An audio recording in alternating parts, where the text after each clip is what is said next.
Nobody can tell us how it's going to affect all societies and how it's going to affect our society. So we take it one step at a time. You've spoken about opening up society in terms of economics and so on, but what about the political side? We've also seen warnings politically that, for example, the Prime Minister was talking about annihilating opponents. You've spoken in the past, or have been quoted in the past, as saying we will politically destroy opponents. When we have a destructive person who can damage the system, we politically set out to degrade him. I have no regrets that I said that of one of my opponents in Parliament.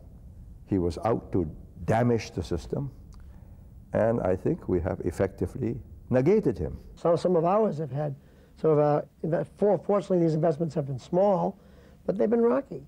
A lot of small entrepreneurs here that do very well. And the energy level in China and the ingenuity of these small companies and the speed with which they work sharpens the edge for everyone.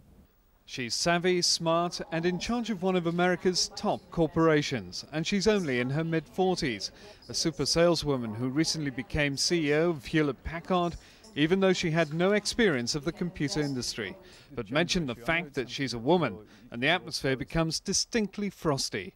And that despite the fact that HP itself includes this Fortune magazine cover in its press kits.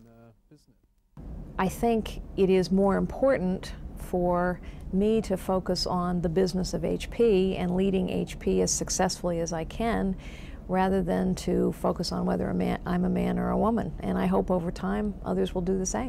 You said you don't expect ownership to change, but say in 5 years' time, will Mike Bloomberg still be at the helm? Well, I'm 58 years old. You know, you don't live forever, and I think the likelihood of me still being at the helm is not great. The likelihood of still owning the company is greater.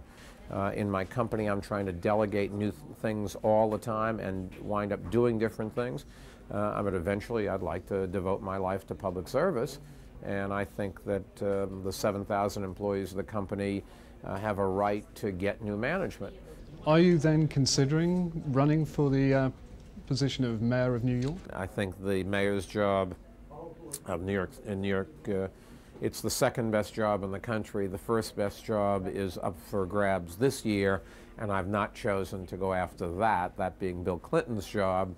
We'll see.